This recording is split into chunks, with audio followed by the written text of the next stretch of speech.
The link between urban development and family planning is critical for Africa's future. What do you need to know, and what can you do? Most future population growth will take place in urban areas, and this is especially true for sub-Saharan Africa. Such mounting urbanization presents challenges for the planning and provision of physical infrastructure and social services. Most of this urban population growth is due to natural increase, that is, a greater number of births than deaths within cities, and not rural to urban migration. Plus, while women living in African cities were having on average less and less children over time, recent research shows that this decrease is no longer happening in many places. For example, Harare, Accra, Lagos, Nairobi, Dar es Salaam, Kinshasa, and Niamey. People living in African cities want to be able to plan their families.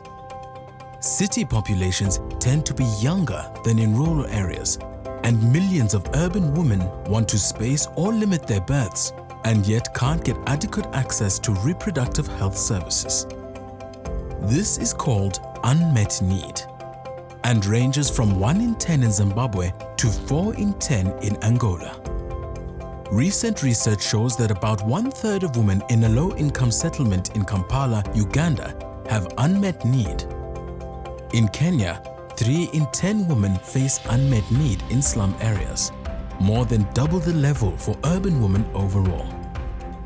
Many young, unmarried people in cities face discrimination when trying to get modern methods of contraception. Responding to this need is a win-win.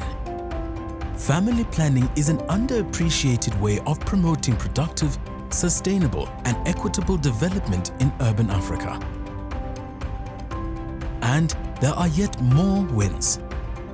Enabling couples to plan their families leads to better education for women, greater empowerment, reduced poverty, and better infant, child, and mother's health.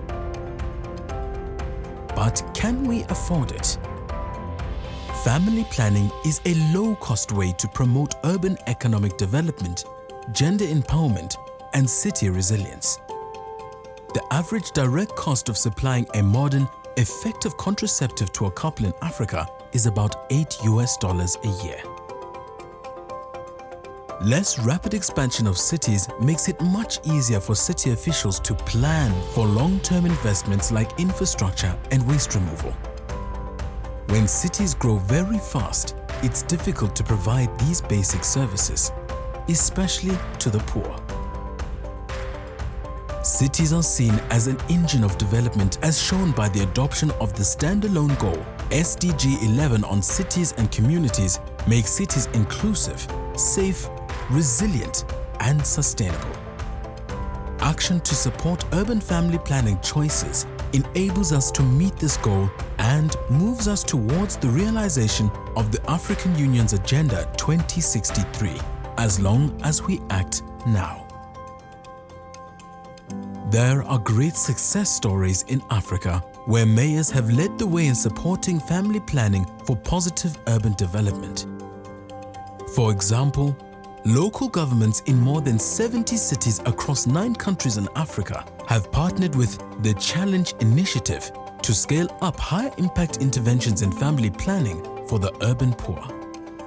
These cities are reaping the benefits of improved access to family planning, and many more can enjoy the same gains.